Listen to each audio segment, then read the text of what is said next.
deal, it's good. But those were the guys. Really nobody in Boston. In WEI, I worked at that station. So, I mean, there were a couple guys in the mornings that were Callahan, and those guys were good. I was supposed to take over for those guys. But, they were good. It was a good station. Then they started the hub, and it kind of fractured it. But IP, Angelo is destroying. You know why? He's listening to me now, and I'm going to say it before I get him on. Angelo Cataldi, don't let him bullshit you and tell you because, I forgot a couple names. Who cares? The guy's the most entertaining guy there is. They don't want to pay him the 2.5 anymore.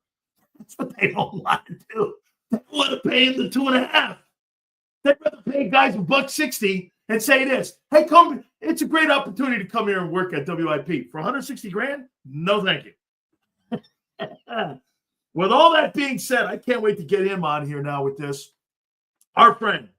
You can catch him on his blog now. He's still swinging on his blog, that's for sure. He is our friend, Angelo Cataldi. Legendary Angelo Cataldi from WIP. How you doing, brother? I'll take the 160. You're offering 160. That's exactly 160,000 more than you give me, Dan. That would be a tremendous raise for me. Who's turning down 160? What's wrong with you? I know somebody who is. Look, all I know is Howard has a point. And Howard has a point that sports talk in our city now is not the same as it was when Howard and I were part of that 6 a.m. to 6 p.m. lineup. But the world isn't either. It's an amazing thing, Dan. I've mentored and I continue to mentor a lot of young people who want to get into the game. And they email me through the book or whatever. I have my email address in my book. So a lot of them, I get them all the time and I take them on. I mean, it's not like I got a lot going on here. If I have some information I can hand off to another generation, I'm thrilled to be able to do it. They pick up, they understand the format. They understand how to broadcast now because they have way, way more experience than I did or that my generation did when sports radio first came out. What they really have a problem with is taking a strong stand. They don't do it anymore. And that's where Howard's making a point about them being more boring. They're not, most of their takes are not at all interesting. Most of their takes are chalk, are what most of the people are saying. If you're really good at this, you have to go beyond what the other guy's saying. And that I've mentored so many people over the 30 plus years I was at WIP and the last couple now. And that's the one thing I can't get them to learn. I even like to say, why don't you acquire an opinion? See, this is sports talk. Go into a bar room and listen to those people offer strong opinions. They want to hear strong opinions. I don't think that's changed. But the people performing now are not seeing it as important as we did. Do you agree that? Well, that's fear. Do you agree that you and I? Okay, you're right. When people were when Randy Michaels and people like that and guys were trying to teach me and Limbaugh and those guys were trying to teach me the structure of going to breaks and staying on a wheel and knowing who your audience is. I remember Rush used to tell me to have a picture of my audience in front of me all the time so that I knew who I was talking to, so that I could get an image of what this guy was, who this guy is, and what these guys may like and have a familiarity with them. You're right. That took a longer process for me and you. But what didn't take a longer process for me and you, what today's guys have, in my opinion, is you may know how to go to break. You may know how to forward tease. You may know how to do all those things. But the one thing you don't know is conviction. And conviction to me in radio, if you don't have it, you're lost because that's what makes you unique. If you're not unique, people always say this, Angelo, Sileo, are you the best? Absolutely not. I'll tell you what I am, though. I'm a show you've not heard before, and that's what sells. And people, for whatever reason today, they just don't understand that. When I listen to WIP, when you were on it, Angelo, and I'm going up and down the Jersey Shore, and I'm listening to you on old 610 up in New York, and I'm listening to it. The next show, it would be a completely different. There would be a completely different take on a completely the same topic. Then the next show would be different. I'm like, man, that's compelling. Me, I turn on the radio. It sounds like white noise to me. Yeah, that's very true. Let's go back. You brought up a name of a great genius in talk radio, Rush Limbaugh. Absolute genius, because he had incredibly strong opinions and he delivered them with every element of entertainment you could put into a show. He was brilliant. He was just brilliant. The other big icon of that era was Howard Stern. Same thing. I mean, some of the stuff he said was beyond outrageous, but he said it with a wink, and a lot of humor and a lot of entertainment. Somewhere along the way, and I can't explain to you why, that became less of a priority. But what you said a couple of minutes ago is the essence of it, and that is fear. Nobody wants to rock boats anymore. And maybe I'm not in it anymore, so I can't tell you this, but maybe the people that own these stations now are going to always bow to the teams or the mainstream opinion and are not going to allow the guy that they hire and pay a lot of money, normally more than 160 grand, to come out and give his friggin' opinion and then go nuts if you need to. And get people, and they call in and say, you're nuts, you're stupid, you don't know what you're talking about. And then you get into a nice tussle. You know, that's all entertainment to me. I don't think the world changed so much in the last 10 years, 20 years, that people still don't find that entertaining. No, but the priority is gone now. There is no priority now to have that. And that's why I don't listen to much of it anymore, Dan, because it's not that exciting to me. How about this? This is what Randy Michaels and the folks at iHeart and Clear Channel did for me. So I was doing a show in Tampa, and I was on for 15 years there, Angelo, and I'm doing the show, and I'm taking 30, 40, 50 calls, whatever. I remember going down, they go, you need to go down there. So he used to have his show come out of West Palm. And Mr. Snerdley was there and all this. And so I went down, they put me down there for a couple days, like 4 or 5 days, whatever. So Limbaugh goes like this to me. He goes, pick up the Miami Herald. Read it to me. So I read him the Miami Herald. He goes, now listen to me read it. I went, Jesus criminy. He goes, and by the way, all those phone calls you take, you got to, like what you did was you picked and choose them and you used them as content. And I learned that from him. He goes, you can't take all of them. What you do is you pick and choose content to help further the show being more entertaining. And I sat there and I thought I knew everything about radio. And I just went, oh my God. He goes, so you were a traffic cop? Use those callers to help accentuate the show's entertainment factor. Don't use it just to be a traffic cop. And I sat there and I thought I knew everything about radio. And I came back and I changed my whole entire approach to radio after that. I didn't have Limbaugh to learn from, so it probably took me 15 years to realize that you had to. I always looked at it like I was making a big Italian wedding soup, right? And I had the escarole, and I had the little meatballs, and I had the pastine, right, all that stuff. And then what you did is each one of those ingredients was a topic. And then what you needed to do is get that big stirrer and keep stirring it. And so that what you had was a lot of stuff in the air at once. You're juggling it all and you're stirring it. You're making it more exciting. You understand? Exciting. When you're doing a show, if you really figure it out, and again, it took me decades, all right? You got to hear the show you're doing while you're doing it. And you got to say to yourself, this is friggin' boring. And here's another one. They're tired of hearing me talk. I'm going to shut up for a segment and let other people talk. That's another thing they don't seem to pick up anymore, Dan. And if you can't hear your own show, it's not going to be that good because you got to change it all the time. I, When things are slow, you gotta step it up. When things are hot, you gotta cool it down. You're driving this car, you're stirring this pot. I got to show you. So Angelo, my wife produced my show for 20 years. She produced my show. So I'm in the middle of a segment or I'm in the middle of a take. My wife would text me, boring. And I'm like, and I'm looking at my phone, and it would just say boring. Yeah. And I would just go like this. So I put and the producer I had in there, because my wife, one of the greatest show bookers of all time, and she would just text me, "This is boring. Yeah. Get off it, end it."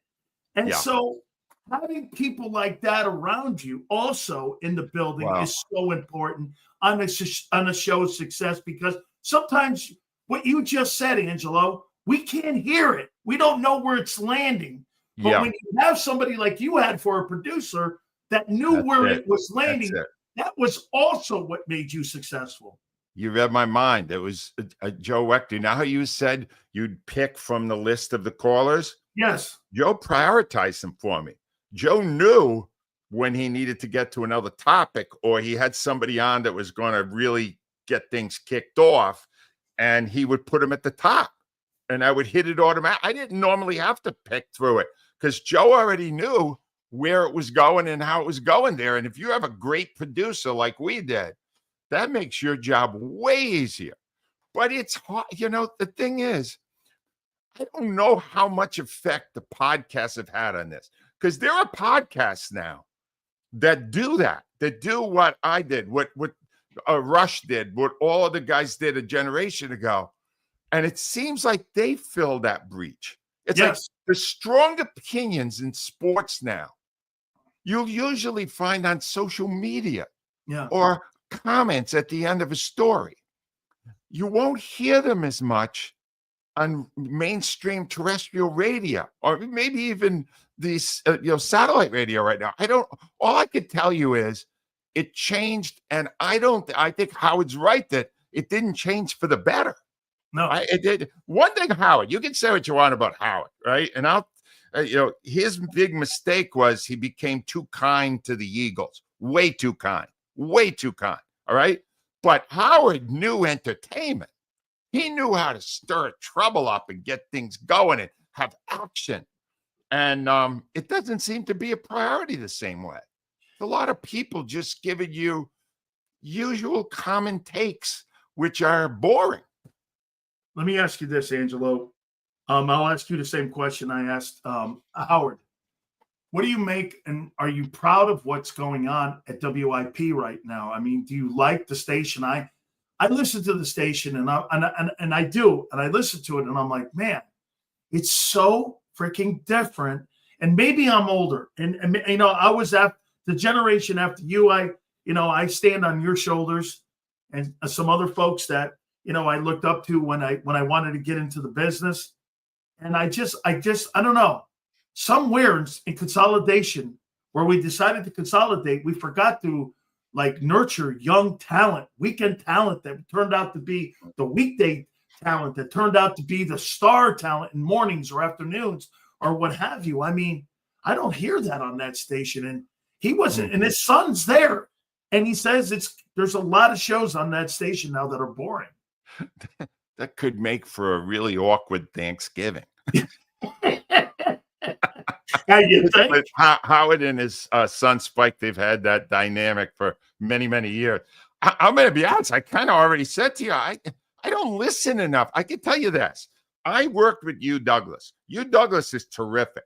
All right. I can tell you that right now. Hugh Douglas is an athlete who understands the games he's talking about and adds an element of fun to it.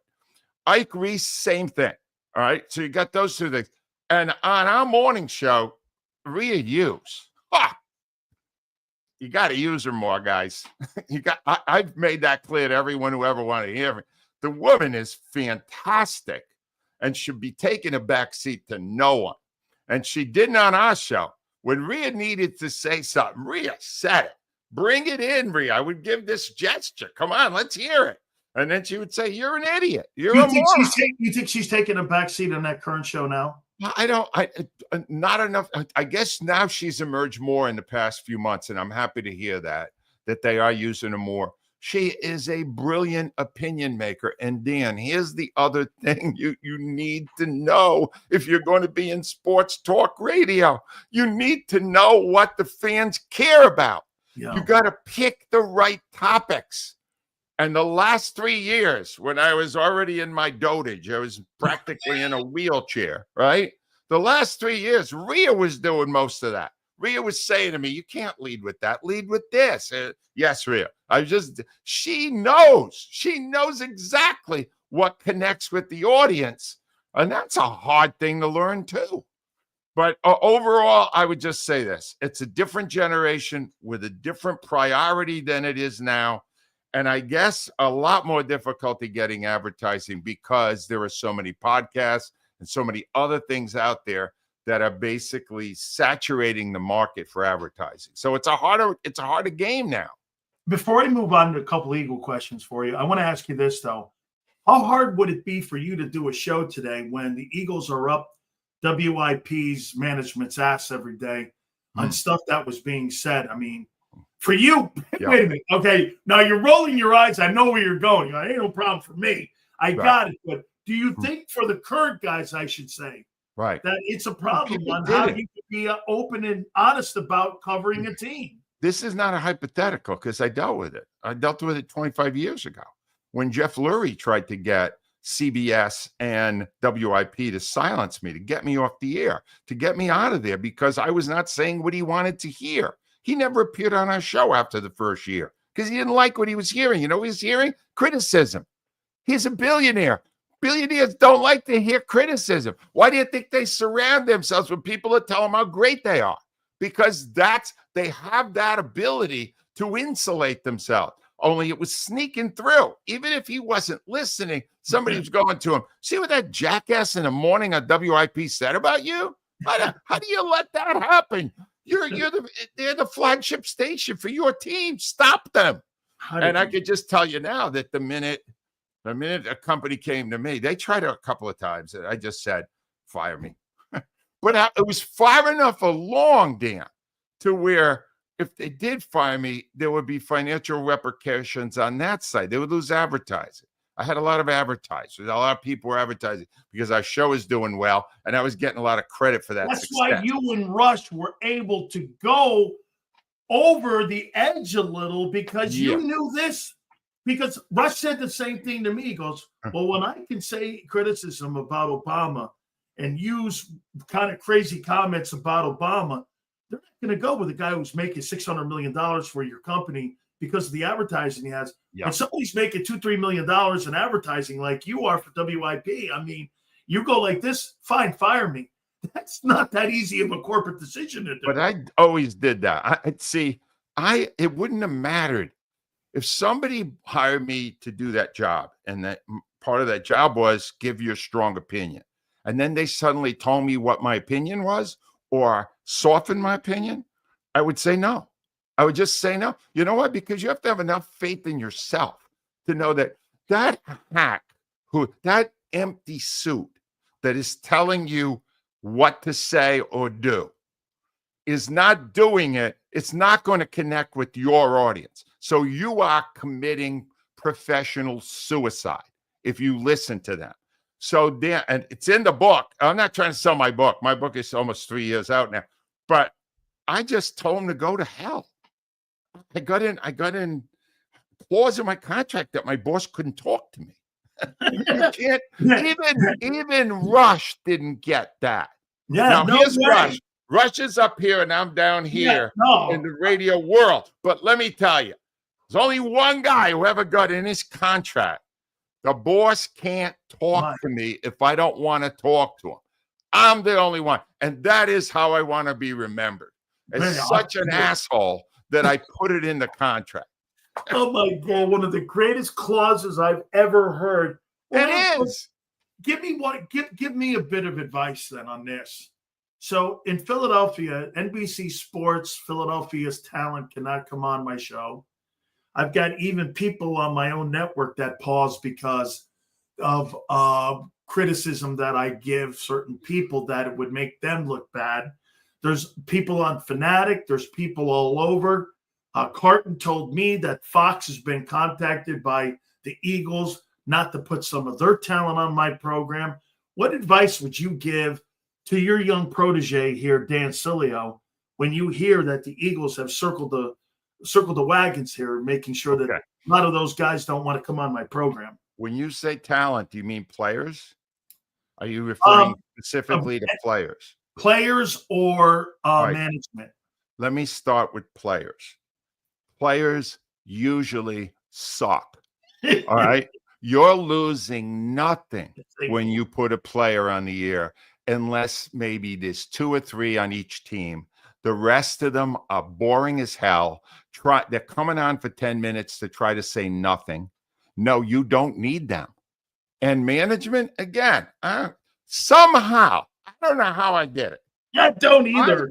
I managed to stay in my job for 30 years without ever talking to the owner of the Eagles. He came on one time and never again. All right.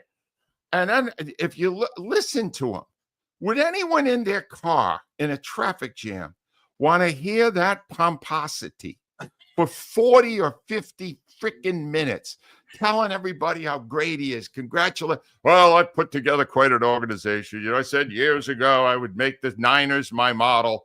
And now I'll be honest with you, I'm kind of the model. Yeah, I don't need it. You don't need it. My boss, who by the way, destroyed my book, Tom Bigby, didn't want us to ever put any guests on. He said, just talk to the fans and talk among yourselves. You don't need these guys. And a lot of it was true. None of those people are going to determine the success or failure of your show. There's only one person that's going to do that, and that's you. It's the choices you make, the way you express them, how well you perform, and how well you entertain. That's going to none of this other stuff matters. That's why I want to bring up Rush and Stern, because they got it. They knew. And all of us tried to copy them as much as we could. But in Rush's case, not with the politics. I don't need that crap. I got you there. Let me sneak in a couple Eagle questions for me. Please tell me why Jalen Hurts doesn't get the respect that even after winning the Super Bowl. I mean, you got guys. I mean, listen, lists are like opinions. Everyone's got a rear end and everyone's got an opinion on something here. But it just doesn't seem. When do you believe Jalen Hurts will get his just dues? When he's retired? Will he ever get it? When he's now? Dan, he's getting it now from the people that matter the most, the fans. The fans really love him. All right.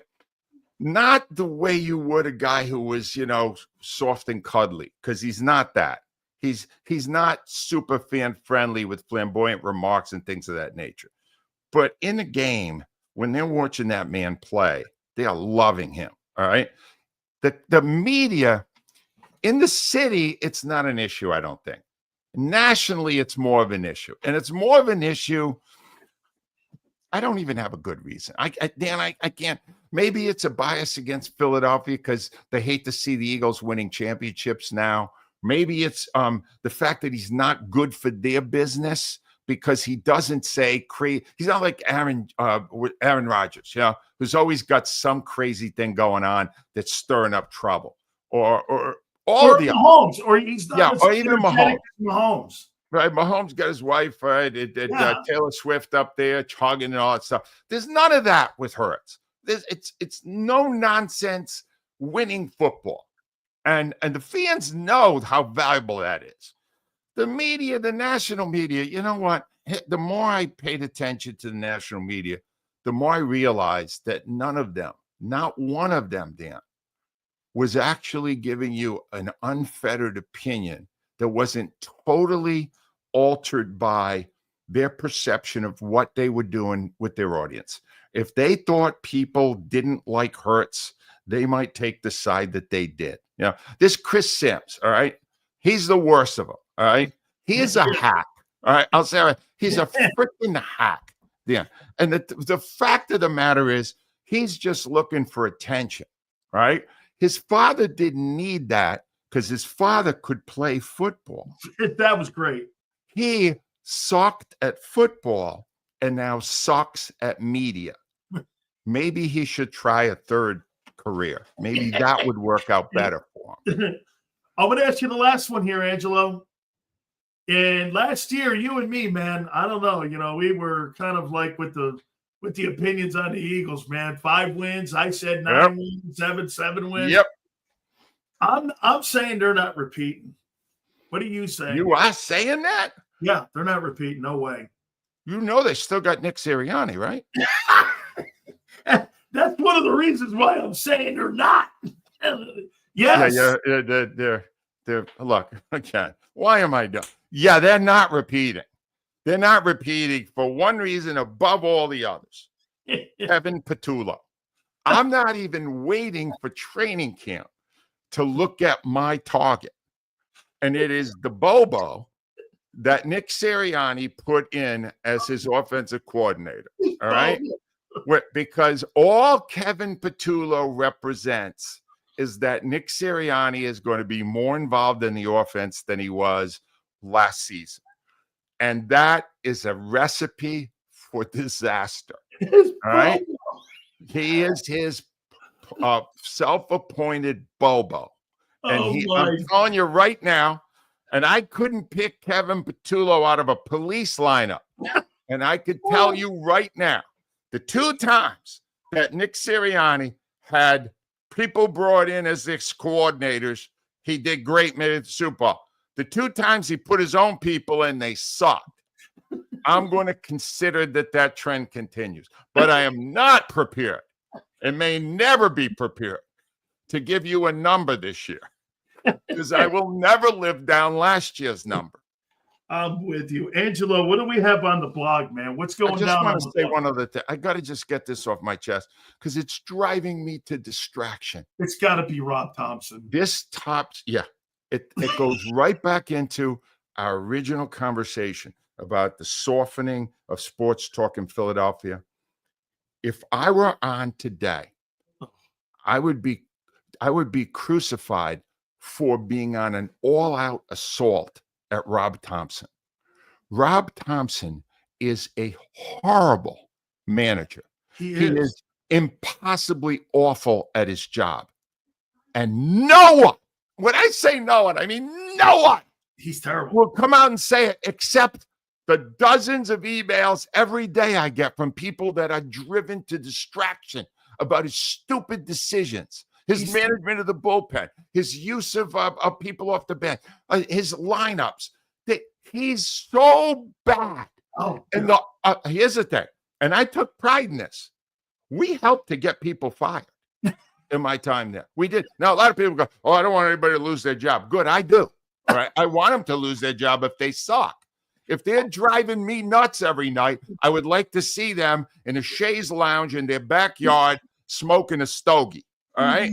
But the fact of the matter is, Dan, that guy has benefited more than anyone in the softening of sports talk in Philadelphia. There should be an all-out blitz on him. And I would do it to the point where I'd be called in and said, you got any other topics? Hey, Angelo, I said this at the beginning. I remember they got out to that strong start. I said this about Rob Thompson. Right after the All-Star break, people will be screaming to fire this guy. No way. They got out. They got a good-looking baseball team. I'm like, by the 4th of July, you will be screaming for this guy because he is not a good manager. He is just not. I mean, and he's bad. You got to start looking at Dave Dombrowski going, dude, that bullpen will be, once again. Now, do you agree with me on this? The lineup of the Phillies is this. Here's your baseball team. And I talked to Gary Sheffield the other day about this. How are you putting a guy who's got a .216 lifetime batting average in the top of your lineup where he takes 250 walks of shame every single year, and he's going to hit you 46 home runs, and he's going to give you 250 strikeouts? and you've got him hitting in the top of your lineup. Nobody does that. Have you ever heard moving a runner over? Have you ever heard? Oh, they don't do that anymore. Oh, this team doesn't do it ever.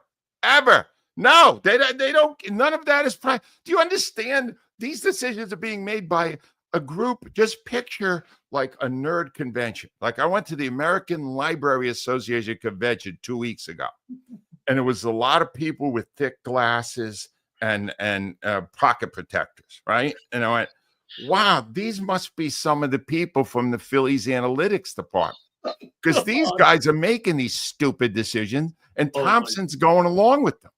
And Thompson, all I could say is Thompson, he's the worst I've ever seen at that job. He's the worst of any coach or manager in the 40 plus years I've been in Philadelphia. And Marcus Hayes the last worst week. Manager in Philly in your lifetime. The worst. He's freaking awful. Listen to a news coverage. You're going to want to kill yourself. It's torture. Oh, good. I'll get some answers on why you did that. Well, you know, I got his pitch count was up near there. Yeah. He's got all this garbage. It's use your friggin' eyes. Use your gut. You've been in baseball your whole damn life. And that Marcus says, I just got to get this in because I love the guy. He's the most opinionated columnist left in our city. He actually wrote a column the other day that the MVP of the first half of the Phillies season is Rob Thompson. Now, I saved the article in case inadvertently I swallow poison and need to regurgitate, because that will make me puke every time I see it. Do you understand? And I don't know. Marcus is too smart to really believe that. I'm sorry. So wait a minute. You think we have to give him a DNA test to see if that's really him? Because that can't be him. He used to work at WIP, and I would, when he was coming into the studio, I'd hand him a cup and say, "Please give me a sample. We want to get you tested." How in God's name are you not on the air and like talking radio? And that this has been iconic. I mean, Angelo, you just deliver every single time here, and now you're telling me we need to test Marcus Hayes. You know what? I'm going to get Marcus on now, and get him on. And say to him, listen, before we start, would you pee in a cup for me? Because you cannot be sober and say that Rob Thompson is the MVP of the first half. No, you can't say that. You can't say that. Okay, I'm going to ask you one last time here, this last question. By week what will Nick Sirianni and the Eagles take away the play calling duties from his boo-boo? His Bobo. Get it right. Bobo. Bobo is what he does when he calls a play. Bobo. I'm from his Bobo. What? From his Bobo. There will be speculation by the fourth or fifth game. There'll be speculation by the fourth or fifth game where they go, well, those play calling was awful. Well, how bad was that play call? Now, this time, Hertz has been around a while now. He'll know enough to check off on some bad calls. But there'll be too many if Sirianni has his fingerprints on it. Sirianni he's won a championship. He has not won me over, not at all. Right? And I don't think he ever will, to be honest with you. He definitely will not. Make sure you please, everyone, check out Angelo Cataldi at angelocataldi.com, man. Make sure you guys go to the blog here. Angelo, again, I mean, I don't know what happened, man, but you had a whole bunch here today, man. Okay, but if it was that good, could I start getting that 160,000 now? Yeah, I'll Dan, you're the best, man. Thank you, buddy. You got it, Angelo. Thank you, my friend. That is Angelo Cataldi. His Bobo. Kevin Patullo. Bobo Patullo. Hold on. Is that Bobo Patullo? I like it. Bobo Patullo.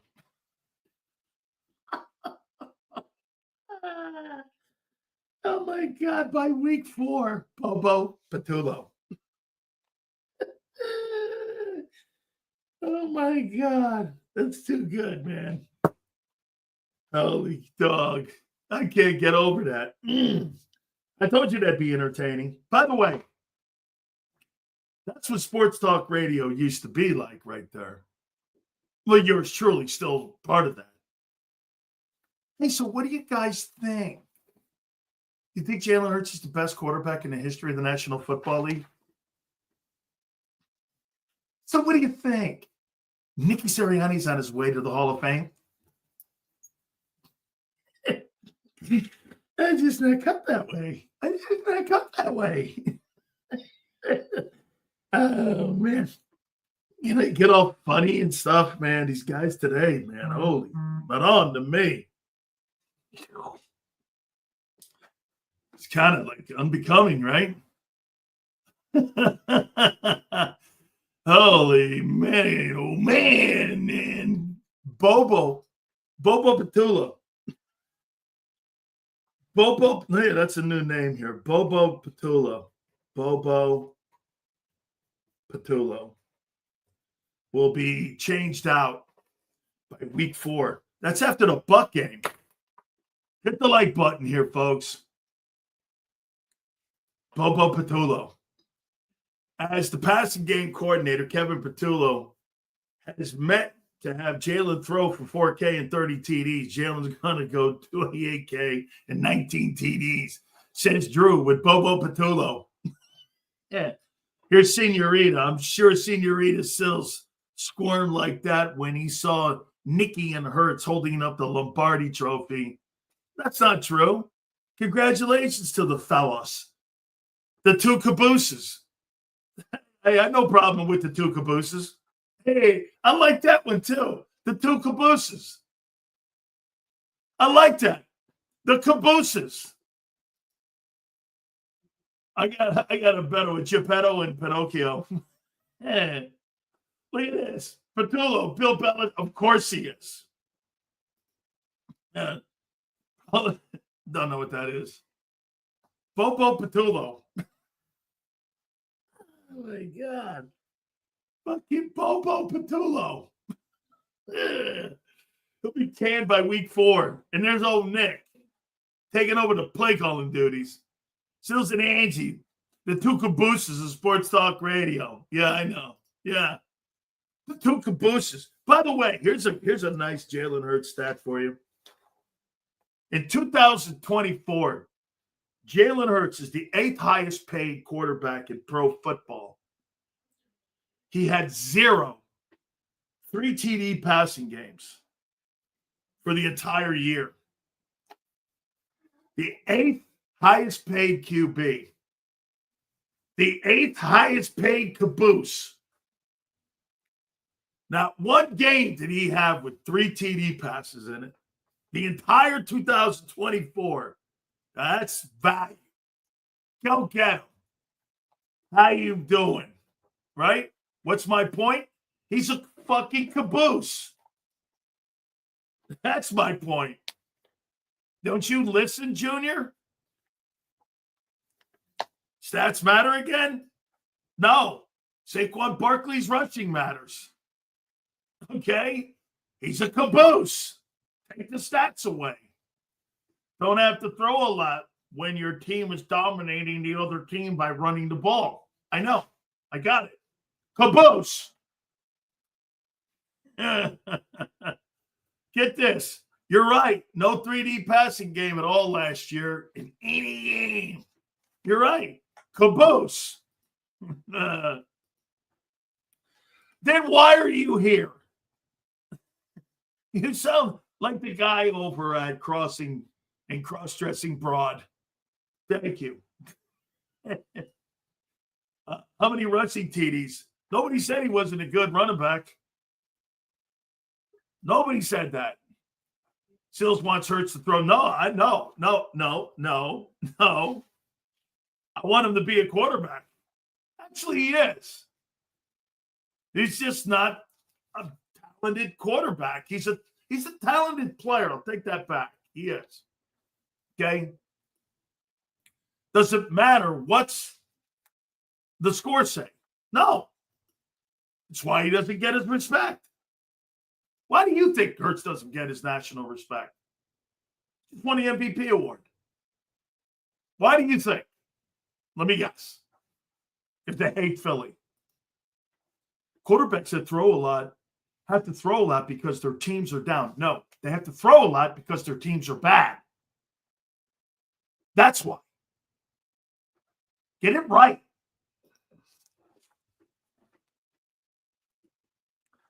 Drew, Sills, you kind of